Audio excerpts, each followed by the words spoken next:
Our next topic is the myometabolic axis and the critical care. What we can do. My illness might make the intake low. My treatment also makes me to throw. Do's and don'ts, you better know. My muscles get additional blow. Less or more, fast or slow, but balanced nutrition has to flow. To discuss more about this myometabolic axis, I would like to invite on the stage Dr. Ravindra Ghavat sir, and I also request chairperson to introduce our speaker. With ISEM, ECMO Society of India, Chairman of ISM Thane, is West Zone member of National ISEM and College Board member of SNNC. His expertise in neurocritical care, trauma, transplant, intensive care, nutrition, hemodynamics, pulmonary critical care and ECMO. So now I request Dr. Dawes to for his lecture. For having me here and giving me a chance to interact with you.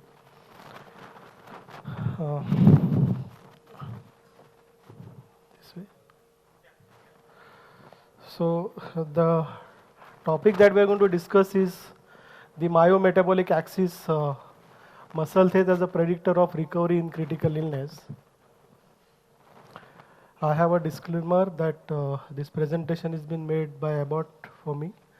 And more importantly, I have a second disclaimer that I am not a muscle man.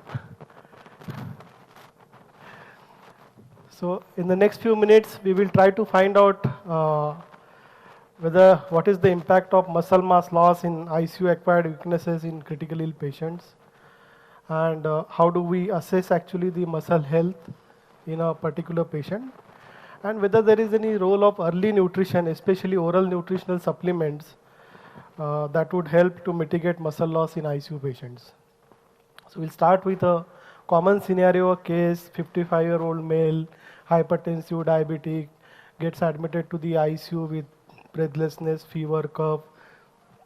He is hypotensive, he is distressed, he has altered sensorium. You have a working diagnosis of community acquired pneumonia with ARDS and multi-organ dysfunction syndrome.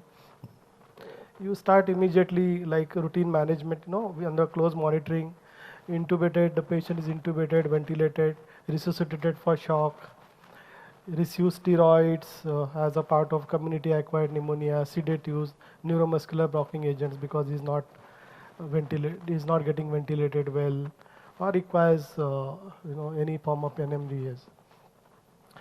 After 7 days, the patient gets better, and now he's conscious and oriented, and obviously you would want to wean him off. And then you find that the patient is difficult to wean, and he's not able to lift his limbs and so on. This is a very common scenario in the ICU, especially when the patients get ventilated for a longer period, where they are in shock, right, or they are sick. So as the days progress, the weakness increases. Now, what is the impact? You know that when the patient is admitted for a longer period in the ICU, every day the cost mounts, right? If you look at the Indian scenario, the average cost is 25 to 50,000. If you go to a bigger corporate hospital, it probably goes to 1 lakh per day, and it increases if the patient is more sick. If the patient requires dialysis, continuous dialysis, ECMOs, so that can go up to 2 lakhs. And we know that the cost is quite high, and that's why you want to reduce the duration of stay of the patient in the ICU. You want to get them out of the ICU as early as possible. The ICU acquired weakness that we discussed in the case that I just told you, up to 50% of critical care patients, they tend to develop ICU acquired weakness, right? 50%, that's a very big number. And because of that, they have longer mechanical ventilation, they have extended stay in the ICU, they have reduced mobility, the quality of life gets affected. Even in post-ICU period, when they get discharged from the ICU, they have more chances of morbidity, mortality, and weakness as well, and even a psychological, what is called as a post-ICU syndrome. And they have increased mortality, which has been proved in this study. This study this was done on COVID patients, and around 150 patients were studied retrospectively. So the patients had ARDS due to COVID or acute pancreatitis, and the criteria was that patient should have had minimum stay of 10 days in the ICU, and 3 CT scans subsequently, right? And retrospectively, they looked at the CT scans, and what they found was to measure the psoas muscle area and the loss of that psoas muscle area over a period of time. And what they found was that muscle loss peaked in the first 2 weeks, and the rates up to 2.42%. The median total PMA loss was 48.3%, and in non-survivors, it had significantly more. It was more in non-survivors. A daily PMA loss was more than 4%. Usually, average is around 2%. 4% had a worse survival rate. Up to 40% patients died when the PMA loss was more than 4%. Right? So they concluded that it's a significant predictor of mortality. That is the muscle wasting along with the loss of visceral adipose tissue and the SOFA scores. In hospital, when the patients get admitted, actually the prevalence of the muscle mass loss is around 41%, and that increased to 70% when you talk about ICU patients. So ICU patients are more likely to be sarcopenic, right? And out of almost 50%, as we said before as well, that critically ill patients would have muscle mass loss, right? The average loss is 2%, and that means that in a week, around 15% of your muscle mass is lost, right? And that might manifest, or that might subject the patient to develop a ICU-acquired muscle weakness, what is commonly called as critical illness myoneuropathy, right? Now, if you lose a 10% loss, muscle loss, if you have a 10% muscle loss, or the patient has 10% muscle loss, it affects your immunity. It increases to, when it increases to 20%, you have risk of opportunist infections. At 30%, your wound healing gets hampered. And at 40%, the mortality risk increases significantly. In fact, even in post-discharge period, if 13% of patients would continue to have muscle loss up to 3 months of the discharge, right? So it still continues, and the risk of mortality increases to almost 2.5% or 2.5 fold, right? When the patients have this muscle loss. And they have an almost 80% risk of readmission if the muscle loss is more than 50% or so, and even in the post-operative, post-procedure period or post-discharge period. So what are the factors which actually lead to muscle wasting in critical illness? There are many factors. There are age-related factors. As the age goes by, your muscle mass goes down, right? Genetics, some patients would have, how do you point, where's the pointer? Sorry, where is the pointer?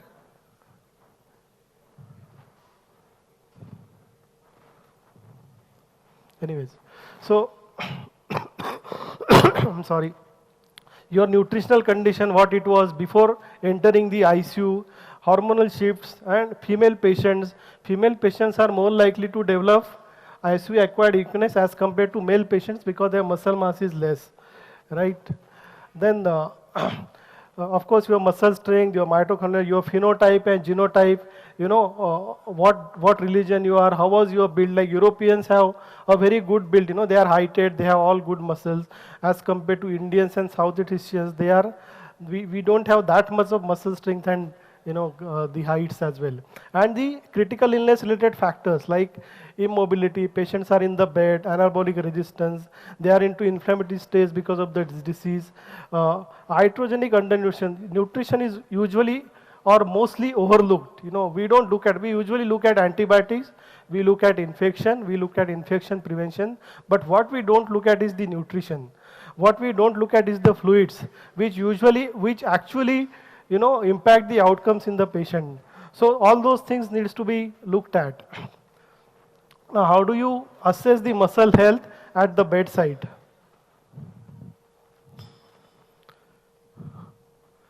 So muscle loss is usually hidden in plain sight, right? That is me probably, with less muscles and more fat, and that is Anuj. Sorry, Anuj. So where you actually look at completely the muscle mass. So it is usually hidden when you look at the patient, and then whatever pink you see, it is not only fat, it is fluid also. So lot of fluid gets accumulated when the patient stay in the ICU for a longer period, and they go into the fluid accumulation and fluid accumulation syndromes as well.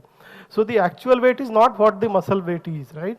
And we overestimate or we underestimate the muscle mass because we feel, okay, patient looks okay on the visual eyes, right? So there are many tools by which actually you can look at the muscle mass. Right? The MRI is going to be difficult because you can't shift an ICU patients to the MRI. It is expensive as well. But ultrasound is something which is usually available in most of the ICUs. Even in smaller nursing homes and smaller ICUs, you can make an ultrasound available, and you can actually look at the diaphragm thickness. You can look at the limb muscles. It is portable. It is easy. It gives you real-time data. The only problem is it is observational dependent, right? You can also look at the hand grim straight, the CT scan that we can be looked at by looking at the dimensions of the muscles. The MRC course again at the bedside we can do, and the biomarkers which are under development are not very specific. Oh, what happened? Yeah, thank you. The other bedside thing that you can do is to the GLIM course or the GLIMS course, the Global Leadership Initiative on Malnutrition. So it is dependent on those 5 criteria. One is the phenotypic criteria and one is the etiologic criteria. One of these two, 1 plus 1 has to be available or should be counted to call it as a malnutrition diagnosis, either of the two. And then how do you look at the muscle mass? Like we said, there are other tools as well apart from what we discussed in the previous slide. That is bioimpedance analysis and the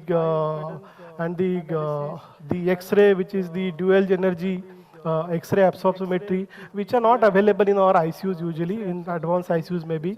But CT scan, ultrasound, and the routine measures that you can look at is the calf circumference, the mid-arm circumference, and the physical examination, and make a diagnosis of malnutrition depending on this, and then you can plan your nutritional muscle strengthening and nutritional supplements. So why to have nutrition? This is a common scenario. Patient gets infection severe and it causes a lot of metabolic derangement, neuroendocrine derangement, nutritionally they become poor, that is perpetuated by unresolved failure and persistent inflammation, and they develop what is called as ICU syndrome, and also after the discharge they also develop a post-intensive care syndrome, that is after going out of the ICU as well as going out of the hospital, and as multiple factors including the protein catabolism, and lack of physical activity, myopathy, sedation, NMDH, there is muscle wasting and weakness. So it has been shown that early nutrition is very important, and we must start nutritional within 24 to 48 hours of ICU admission.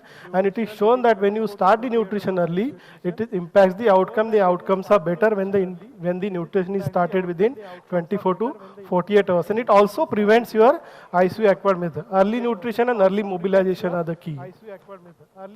So how do you go about it? Shall we now, because you want to build up the muscle strength, would you start giving 3 grams per kg proteins straight away, or 2 grams per kg proteins straight away on the first day, so that you can prevent catabolism? It doesn't happen that way. As much proteins you give in the initial period, it doesn't prevent catabolism. It has not shown to give any benefit, right? So what you are supposed to do is, in the first 1 or 2 days, that is 48 hours, you target 70% of your energy expenditure. Whatever your target is set at 7 days, out of that 70% should be achieved within the first 1 or 2 days. Start with a 0.4 to 0.8 gram per kg of proteins. And in the next 7 days, the energy target should be met at 80 to 100% with a protein intake of 1.3 gram per kg to 1.5 gram per kg, right? And in the recovery phase, whether it is 7 days or 10 days, then you increase the protein intake gradually. What is more important is post-ICU discharge, you should try to match the calorie intake, increase the calorie intake to 125% when the patient is in convalescent phase, right? And then you increase the protein intake to 1.5 to 2 gram, and even kilocalories from 25 kilocalories to 30 kilocalories. Then in those situations, the patients are in a better position or better condition to tolerate this feeds, right? And in the post-hospital discharge, you give some oral nutritional supplements to increase the calorie content, calorie intake to 150%, and you can increase the protein intake to 2.2 to 2.5 gram per kg, right? So that is how you should do it. Even for diabetic patients, I personally don't advise them diabetic diet. Once they start improving, I control the sugar with giving more insulin, but I allow them to eat more so that they get more calories and their recovery is faster, and even the protein intake. So, oral nutrition supplements, they are available, they are sterile liquids that can be given in post-discharge patients or even through the Riles tube. Semi-solids or powders which provide micro and macronutrients and most importantly, proteins as well. They are balanced as well as unbalanced, whichever suits the patient you can choose. It is supposed to reduce mortality, it improves the nutritional status, it improves hand grip strength, it preserves muscle mass, and it also helps in rehabilitation. And are there any studies to support that? Yes, there are. ONS has shown to improve the hand grip strength in hospitalized patients who were admitted for COPD over a period of time. From point where they were in negative, they have gone positively, and there was significant increment for 30 days post-discharge. It has also helped in improving the body weight. This was in orthopedic patients who, so this was in community-acquired pneumonia patients. Post-discharge, they were, community-acquired pneumonia patients where they have gained significant weight with ONS. ONS is also associated with lesser risk of readmission if you give them supplement in the post-discharge period. Right? There is 78% lower risk of readmissions if you are giving ONS supplements or nutrition supplement. So the point of discussion is, with that information, do we really have any tool of muscle assessment in the ICUs? I think most of us would have an answer on no. Do we have it? Anybody can raise any hand that do you practice any nutritional assessment tools regularly in your ICU? None of us does. So that is where I am coming to. What are the barriers in implementing structured nutrition program? Why we don't do it? Because we usually overlook it. As I said, our main focus is on antibiotics, infection. And we tend to forget the rest of the things which impact the mortality and morbidity, especially nutrition and fluids. When to initiate nutrition therapy, how to monitor protein intake, energy intake, right, during ICU stay and hospital, and even after post-discharge. That is very important, right? So, post-op patient, CABG patient, we just discharge and then put them on soft diet, and then usual thing is that you start them on routine diet. But can we add some additional supplements? If we give that for 3 months, it really makes a change in them. It really makes an impact, and it will change the morbidity and mortality as well, and they will have a better capacity to fight.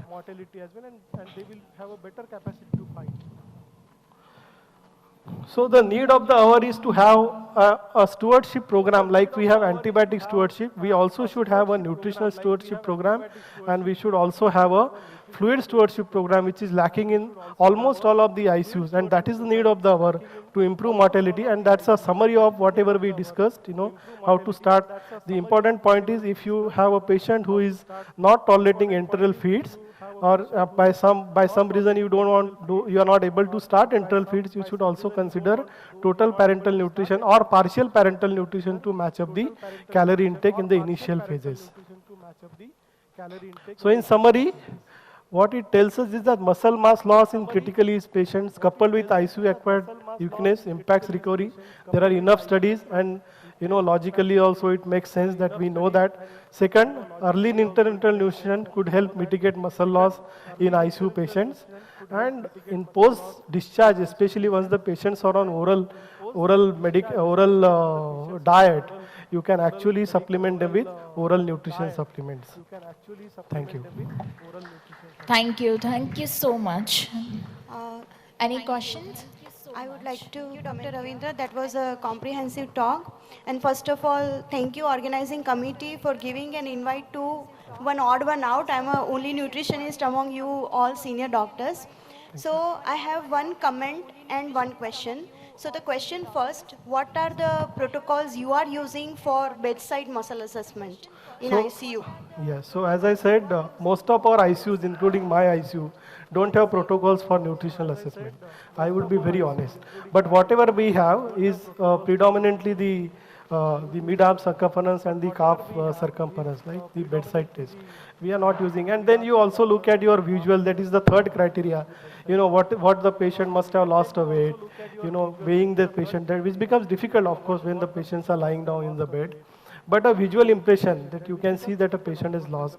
How much is the fluid accumulation? Right? You drain them and then find out what is the weight, how that looks. But honestly, no subject to global assessment or you know that criteria that has to be NRS implemented. 2002 is the best tool to use for the hospital patients.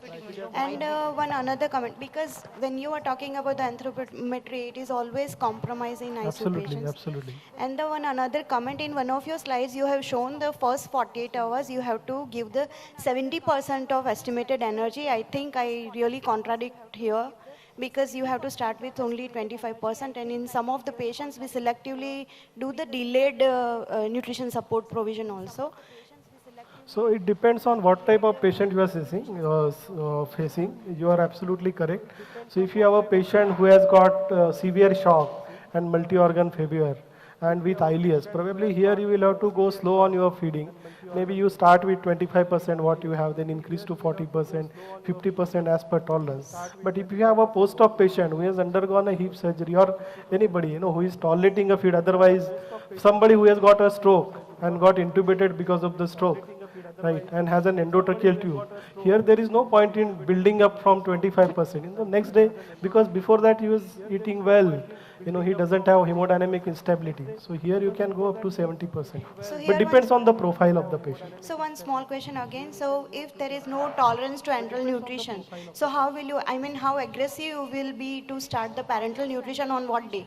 So the usual, my practice is usually that if I see that the patient is not going to be sort of would be on complete enteral nutrition in next 7 days, if I foresee that, then I would start partial parental nutrition in the next 48 hours. But if I see that, okay, though the patient is not at present fit enough for the enteral nutrition, I would start with a smaller one. But at 7 to 10 days, if I am confident that the patient is going to be on complete enteral feeds, I would still go with enteral feeds, because parental nutrition has its own complications, right? But where, like patients who are already sarcopenic, somebody who has got a cancer, right, somebody who is cachexic, here I would have a lower threshold where I would start partial parental nutrition early.